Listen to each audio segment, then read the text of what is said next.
नमस्कार दोस्तों, पाथफाइंडर पर आप सभी का स्वागत है। दोस्तों, आज के सेशन में हम डिस्कस करने वाले हैं इस समय के सबसे ज़्यादा चर्चित विषय पर, which is uniform civil code, जिसको लेकर डिबेट्स पता नहीं कब से चल रही हैं, लेकिन हाल ही के दिनों में ये बहुत ज़्यादा एक्टिवली देखने को मिल रहा है। सुप्रीम कोर्ट के वर्डिक्ट्स में भी, गवर्नमेंट की जो पॉलिसीज़ हैं, डिसीजंस हैं, उसमें भी इसका इंटरवेंशन अब देखने को मिल गया है कि government also is kind of eager to bring in uniform civil code right now. क्या है यूनिफॉर्म सिविल कोड, इसके बारे में आज हम बात करेंगे। पहले न्यूज़ देख लेते हैं। उत्तराखंड के बाद Gujarat also seeks to bring uniform civil code. Actually है क्या यूनिफॉर्म सिविल कोड? गुजरात सरकार का एक बड़ा मूव माना जा रहा है on uniform civil code ahead of the polls. Gujarat में इलेक्शंस होने वाले हैं, उससे पहले इस तरह का मूवमेंट काफ़ी बड़ा एक मूव माना जा रहा है सरकार का। इन सभी के बारे में डिटेल में बात करते हैं। उससे पहले आप मुझे फॉलो कर सकते हैं दोनों टेलीग्राम चैनल्स पर for all my class update schedules and PDFs. दोस्तों, इस चैनल पर आपको पीडीएफ्स मिल जाती है मेरी क्लासेस की। अनअकैडमी ऐप पर भी आप मुझे फॉलो कर सकते हैं मेरे सभी special classes and plus courses के लिए। एनरोल करने के लिए आपको सिर्फ मेरा कोड यूज़ करना है NDLive10।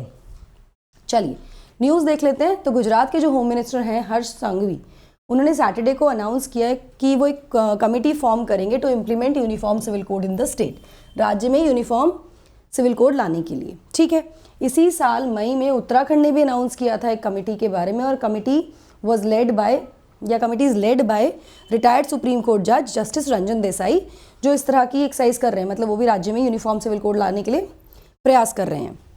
वहीं असम और हिमाचल प्रदेश, जो दोनों ही राज्य हैं, वो भी they are also ruled by BJP only, उनका भी पूरा सपोर्ट देखने को मिल रहा है with the idea of uniform civil code. तो हम ये कह सकते हैं फिलहाल जो रूलिंग गवर्नमेंट है और जो राज्यों में उनकी सरकारें बनी हुई हैं, वहाँ सब जगह पर यूसीसी यूनिफॉर्म सिविल कोड लाने के प्रयास किए जा रहे हैं, उसको इम्प्लीमेंट करने का प्रयास किया जा रहा है। सबसे पहले हमें समझना होगा कि यूनिफॉर्म सिविल कोड एक्चुअली है क्या। देखिए, यूनिफॉर्म सिविल कोड जो है ये कहता है कि भारत के लिए, पूरे भारत के लिए एक ही कानून होना चाहिए which should be applicable to all religious communities. अब India is a very diverse country and we have a huge religious diversity also, और रिलीजियस डाइवर्सिटी की वजह से lot of times the laws comes from these religious religions only, वहीं से आ जाते हैं, जिनको कैरी फॉरवर्ड किया जाता है, कोडिफाई भी किया गया है, वही लॉज चलते हैं, Mohammedan law, Hindu law etcetera, है ना। ऐसे में एक यूनिफॉर्म लॉ नहीं एप्लीकेबल होता on the matters such as marriage, divorce, inheritance, adoption, basically civil matters में। ठीक है, अभी जो कोड है इसके बारे में संविधान में कभी कहीं बात की हुई है? हाँ जी, बात की हुई है। संविधान के आर्टिकल 44 में इसके संबंध में बात की गई है, जहाँ पर ये कहा गया है कि the state shall endeavour, state को ये एंडेवर करना होगा कि वो सिक्योर करे uniform civil code for all the citizens throughout the territory of India. Now जब ये यहाँ पर लिखा हुआ है तो फिर क्या समस्या है? फिर इसको लेके इतने वाद विवाद क्यों हो रहे हैं? तो संविधान का हिस्सा है। तो मैं आपको बता दूं कि article 44 comes under DPSP, directive principle of state policy, यानी कि राज्य के नीति निर्देशक तत्व, जो कि लीगली एनफोर्सेबल या बाउंड नहीं करते हैं सरकारों को कि वो ऐसा करें। They are actually moral obligation की तरह हम मान सकते हैं इसको। ये अनलाइक फंडामेंटल राइट्स एनफोर्सेबल नहीं है, जस्टिसिएबल नहीं है। तो जैसे जैसे जो सिचुएशंस होती हैं उसके अनुसार सरकारें जो डायरेक्शंस दिए गए हैं उनको इम्प्लीमेंट करती हैं। ठीक है, तो इस वजह से एक यूनिफॉर्मिटी या एक यूनिफॉर्म सिविल कोड पूरे देश में एकदम से लागू नहीं हो सकता, because there is lot of things that has to go under it, and बहुत सारी चीज़ें हैं, बहुत सारी चीज़ों को समझने की ज़रूरत है। कुछ फंडामेंटल राइट्स की तरफ से ही हर्डल्स आ जाते हैं, जैसे we have freedom, we have right to freedom, we have right to religion, जो कहता है कि आप फॉलो कर सकते हैं, प्रोपगेट कर सकते हैं, है ना, अपने धर्म को, अपने धर्म की जो चीज़ें हैं उनको। वहीं अगर UCC आ जाएगा तो आपको एक यूनिफॉर्म कोड लगाना पड़ेगा।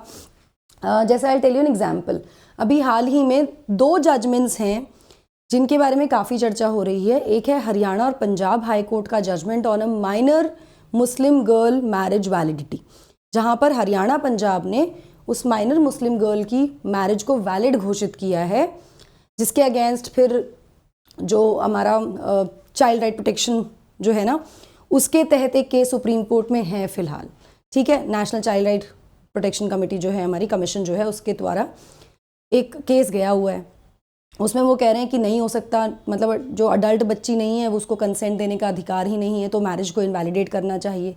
तो एक है कोडिफाइड लॉ और एक है पर्सनल लॉ। मुस्लिम लॉ कहता है कि प्यूबर्टी के बाद a girl is she is allowed to get married, a girl और अ बॉय। हरियाणा और पंजाब हाई कोर्ट, वहीं कर्नाटका हाई कोर्ट ने एक माइनर मुस्लिम गर्ल की मैरिज को इनवैलिड घोषित कर दिया है। अगेन कॉन्फ्लिक्ट या एक तरह से कह सकते हैं कि एक टसल देखने को मिल रहा है पर्सनल लॉ और कोडिफाइड लॉ में। तो ये एक प्रॉब्लम है कि यूनिफॉर्मिटी नहीं है। अब अगर एक यूनिफॉर्म लॉ हो और वो ये कहे कि यूनिफॉर्म सिविल कोड है रिगार्डिंग मैरिज, तो मैरिज की एज अगर डिसाइड हो जाए अकॉर्डिंग टू लॉ कि it is going to be 18 years for girls and 21 years for boys, तो कोई मुद्दा ही नहीं होगा। अगर 18 साल से कम की लड़की है तो शादी को इनवैलिड घोषित कर देगा कोर्ट। अभी यहाँ पर जजमेंट्स भी अलग अलग आ रहे हैं, तो ये भी काफ़ी बार देखने को मिलता है। ठीक है, अब कॉन्स्टिट्यूशन जो है यूसीसी को, जैसा कि मैंने बताया कि डायरेक्टिव प्रिंसिपल्स में देता है, डीपीएसपीज में दिया गया है, जो इसको डिजायरेबल ऑब्जेक्टिव बना देते हैं। ठीक है, लेकिन अब ये होना तो चाहिए, मैंने कहा ना मॉरली तो ये ऑब्लिगेशन की तरह हो सकता है, लेकिन जस्टिसिएबल और इन्फोर्सेबिलिटी नहीं है इनकी। कोर्ट नहीं जा सकते हम कि ऐसा नहीं हो रहा है तो। ठीक है, over the decades BJP in particular, BJP जो है वो पर्टिकुलरली पुश कर रही है for a uniform civil code, और सुप्रीम कोर्ट ने भी काफ़ी ज़्यादा ओकेजन्स पर ये एक्सप्रेस किया है कि ऐसा होना चाहिए। तो सुप्रीम कोर्ट भी इसके फेवर में देखने को मिल रहे हैं। सुप्रीम कोर्ट के जजमेंट्स के थ्रू भी हमें देखने को मिल रहा है कि supreme court wants this to happen, मतलब judiciary is also aligned with this. जो इशू है ये बहुत मतलब डेकेड्स, या डेकेड तो नहीं सेंचुरीज से कहेंगे, फॉर ओवर अ सेंचुरी ये पॉलिटिकल नरेटिव के सेंटर और डिबेट इस पे चल रही है, and a priority agenda for BJP also, जो काफ़ी समय से इसको पुश कर रही है for the legislation in parliament. और 2019 के मैनिफेस्टो में भी ये था कि सरकार बनेगी तो ये लाया जाएगा। Now the next question which is a very very important question is कि डिफरेंस क्या है सिविल लॉ और क्रिमिनल लॉ में। देखिए, जब हम क्रिमिनल लॉ की बात करते हैं तो under the codification of law IPC या CrPC, irrespective of the religion of a person the person is penalised, है ना, आईपीसी हो या सीआरपीसी हो। लेकिन जब सिविल लॉज की बात आती है तो ऐसा नहीं है, because the civil laws are influenced by faith, swayed by religious text. The personal laws which come into effect in civil cases have always been implemented according to constitutional norms also. ठीक है, now what are personal laws? देखिए, laws जो हैं वो apply करते हैं हर group पर, certain group पर ऑफ पीपल, जो ऐसे कानून जो अप्लाई करते हैं किसी ग्रुप पर on the basis of their religion, caste, faith, belief, और वो बनते हैं after due consideration of customs and religious text. ठीक है, नाउ जो पर्सनल लॉज हैं हिंदूज के या मुस्लिम के, अगर उनके सोर्स की हम बात करें कि वो कहाँ से आए हैं, तो they have come from the authority in their religious ancient text. उनकी जो सोर्स अथॉरिटी है वो कहाँ से, रिलीजियस एंशिएंट टेक्स्ट से आई है। जैसे हिंदुज्म की बात करें हम, तो पर्सनल लॉज एप्लीकेबल हैं लीगल इश्यूज पे, जैसे legal issues related to inheritance, succession, marriage, adoption, coparenting, obligations of sons to pay their fathers debt, है ना, the partition of family property, maintenance, guardianship, charitable donations, इन सब पर Hindu personal law लगता है। ठीक, इसी तरह इस्लाम की बात करें तो personal laws are apply to matters relating to inheritance, wills, succession, legacies, marriage, वक्फ, dowry, guardianship, divorce, gifts, pre-empting, taking roots from Quran.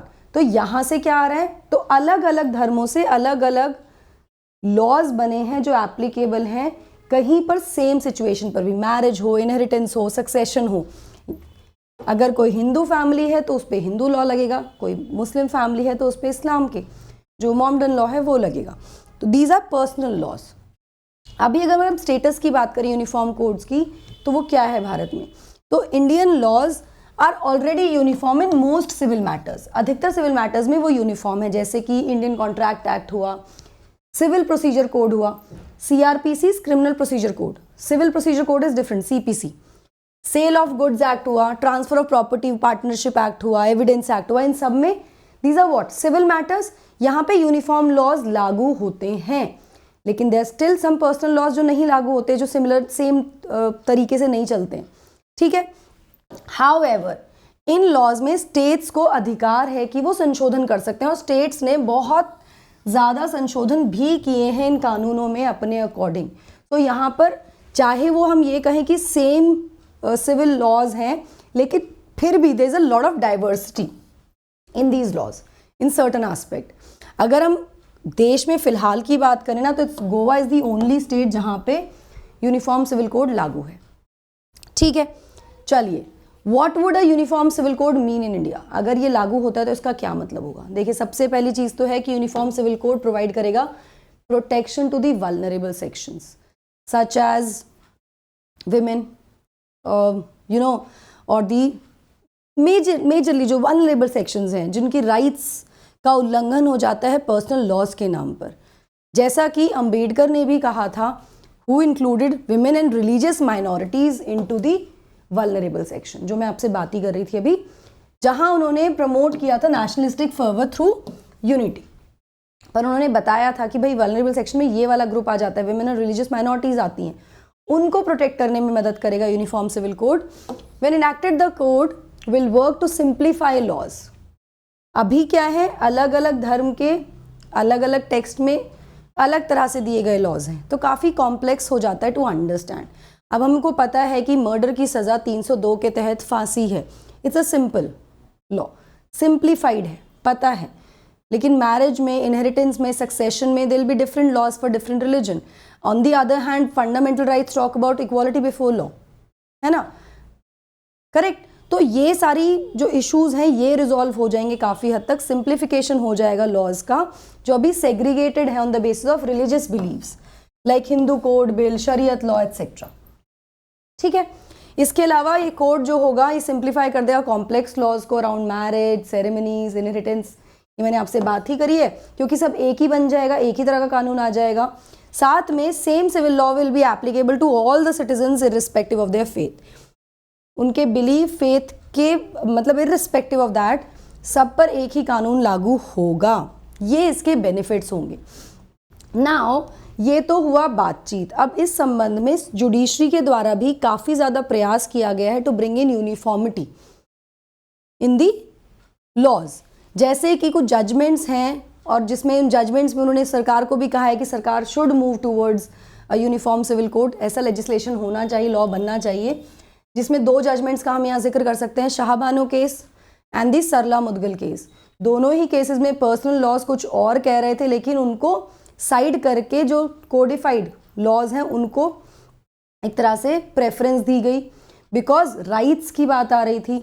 जैसे कि आर्ग्यू किया गया कि practice such as triple talaq and polygamy impact adversely on the right of a women to a life of dignity.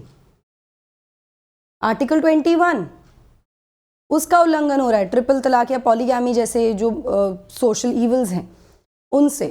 तो ऐसे में केंद्र सरकार भी समय समय पर ऐसे रेज कर चुकी है क्वेश्चंस कि संविधान प्रोटेक्ट करता है ये राइट्स, और क्या संविधान प्रोटेक्ट कर रहा है इस तरह के रिलीजियस प्रैक्टिसेस को, या उनको एक्सटेंड होना चाहिए to those that are not in compliance with fundamental rights also. तो जो क्वेश्चन आता है जुडिशरी को, जो क्वेश्चन पूछा जाता है बार बार, वो यही होता है because judiciary is the guardian of our constitution. Judiciary से पूछा जाता है कि क्या इस तरह के जो लॉज हैं जो कंप्लाई नहीं करते हैं फंडामेंटल राइट्स को, फंडामेंटल राइट्स का उल्लंघन हो रहा है ना, ट्रिपल तलाक हो या पॉलीगैमी जैसी जो प्रैक्टिसेस हैं उसमें, तो क्या उनको एक्सटेंड करना चाहिए, आगे उनको ले जाना चाहिए? That still is a question, let's see.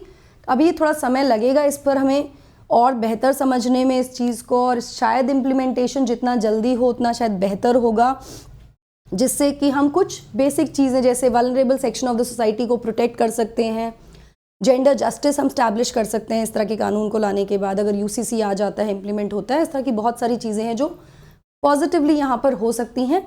आप क्या सोचते हैं इसके बारे में, आप मुझे ज़रूर कमेंट सेक्शन में बताइएगा। जैसा कि मैंने आपको बताया कि फंडामेंटल राइट्स और डीपीएसपीज ये एक्चुअली दोनों का एक इशू है, जहाँ फंडामेंटल राइट्स फ्रीडम दे रही हैं, वहीं डीपीएसपीज सोशल इकोनॉमिक जस्टिस की बात भी करता है, जिसके लिए सरकारें काम करती हैं, इस तरह के लॉज आते हैं।